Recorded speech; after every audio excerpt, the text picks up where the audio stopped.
Morning guys, ito project natin. Papalit tayo ng timing belt ng Hi-Ace 3.0.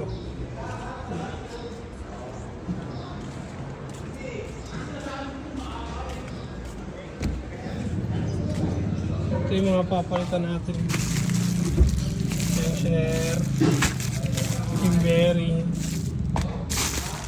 Ito yung drive belt niya, palit niya. Tapos ito yung timing belt.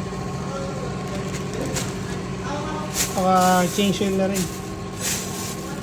Ito project natin.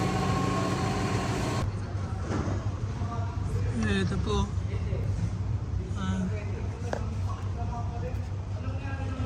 Ayan yung timing mark ng timing belt ng Toyota Hi-Ace.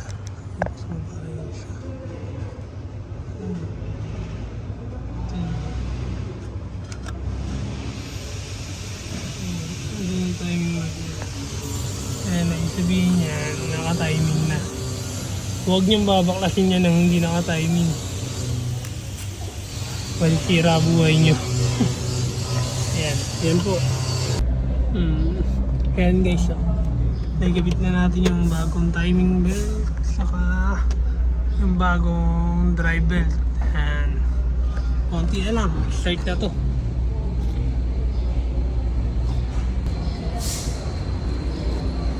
Ito na yung mga pinagpalitan natin. Ayan, ito na yung bearing. Ito yung kanyang timing belt. Tapos, ito na yung drive bolt niya.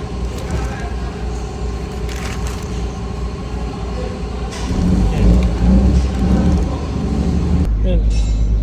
Okay, start na natin.